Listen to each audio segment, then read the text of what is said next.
Okay, welcome back to my tutorial here. I'm going to try something different here. I got my phone camera set up and let's try a little video and me doing some of this, but go ahead and color in some more of this. Now, as I was saying, I was talking about blending. Blend, do your detail work, but let's see how this plays out. Let's get some more in here. I know you don't want to hear me go on and on about me talking. I figured I'll just go ahead and do the video. Basically, can't go live anywhere else. I ain't got not many followers. So best I can do here for you is to do videos and put them here on YouTube, and hopefully you follow along with me on them, and we'll get to go. And I won't talk much because I know sure you don't want to listen to my voice. You rather just see me go ahead and do some artwork here, some tutorials. This here is Zane. She is a social media star, you might as well say. She's a gorilla. Not a gorilla, a monkey. I don't know I forget what kind of monkey, but she lives in China up in the mountains, and a nun rescued her. Lives with a nun and a priest or something like that. But we're gonna go ahead and draw her the best we can. Now, I'm not looking for realistic drawing. I'm just gonna have fun with this and keep it going. Usually I punch out my drawings quickly, but this one I think I'm gonna take my time on it and do some detailing and shading and shadowing. And you also got to watch out, like when you're doing a lot of shadowing, and sometimes be careful how you when you press into your paper. Over here, kind of like a little scratch on the paper, but that's okay because it adds depth and detail into the whiteness of the hair there, of the fur.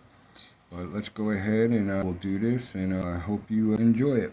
All right. Here you want to get some, what I'm doing here is adding shadows, some shadow highlights into her face here. Kind of follow along with the picture showing. Once you blend them in, you can always work with them, add the more color in what you want.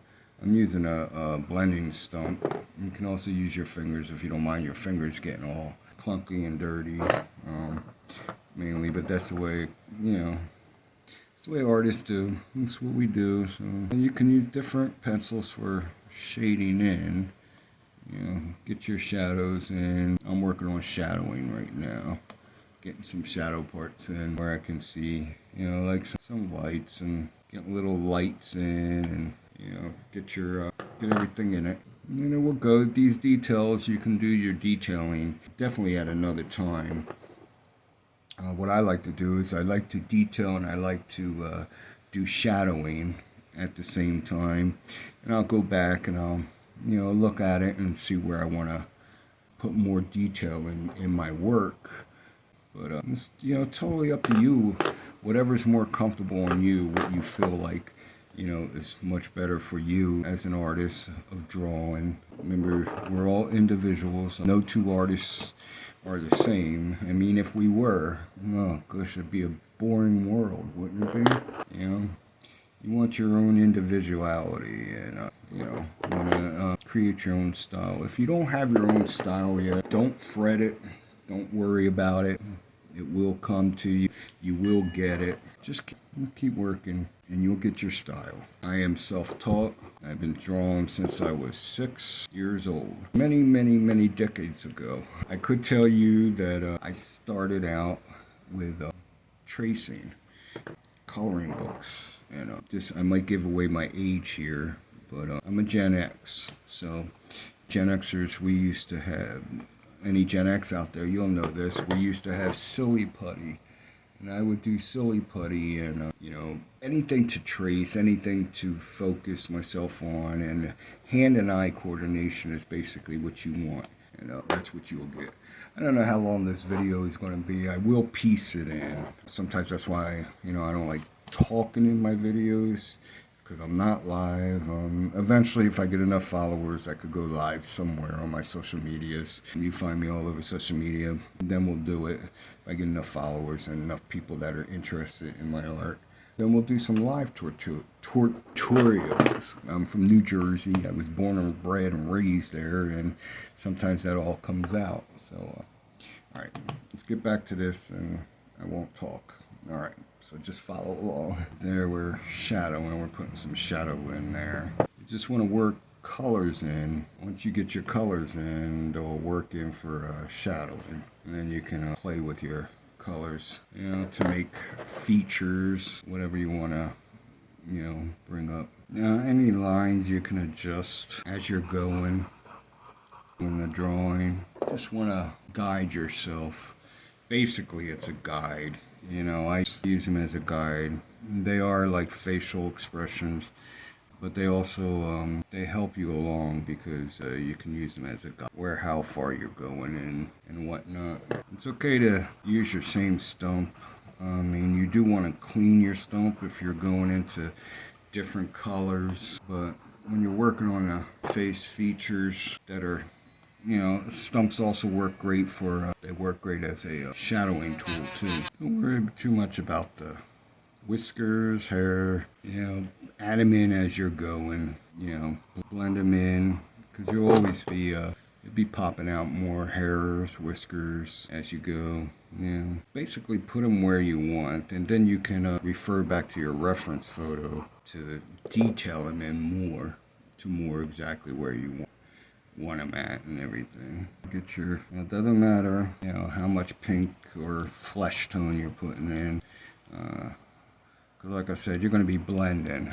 So you'll be blending it in and everything. But go ahead and get that put in like a bottom layer. Yeah, sometimes that'll happen.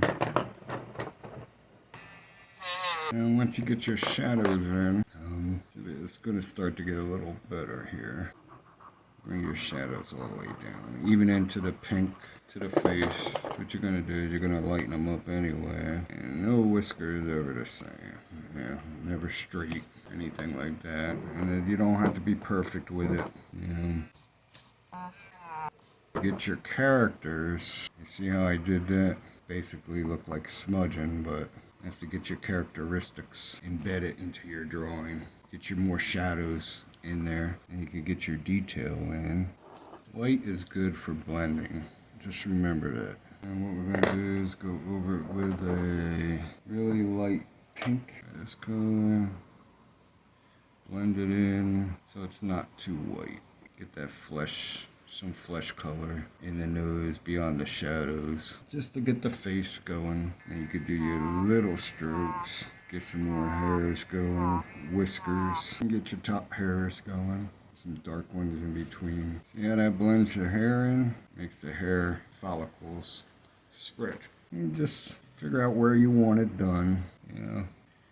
Over here, just a little bit. And just spread them, blend them in.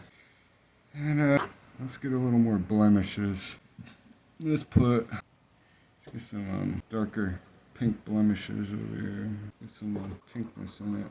And see how that black is in on your stump, which is good, because you want that, because it's part of him, it's part of her, what you're doing. And eventually you will be able to do it yourself. You will get to know your subject that you're doing. And let's put some of the cheek over here, It's like show some of the cheek through the hair. Okay, get some of those blemishes in. Just come over it with some white, just to, bring them in, seal them in. Alright, I guess we're going to stop here. I'll add this, piece this through, edit the video, and put it on YouTube to follow this, and keep joining me with my journey here. So it's going to be a while, but thank you.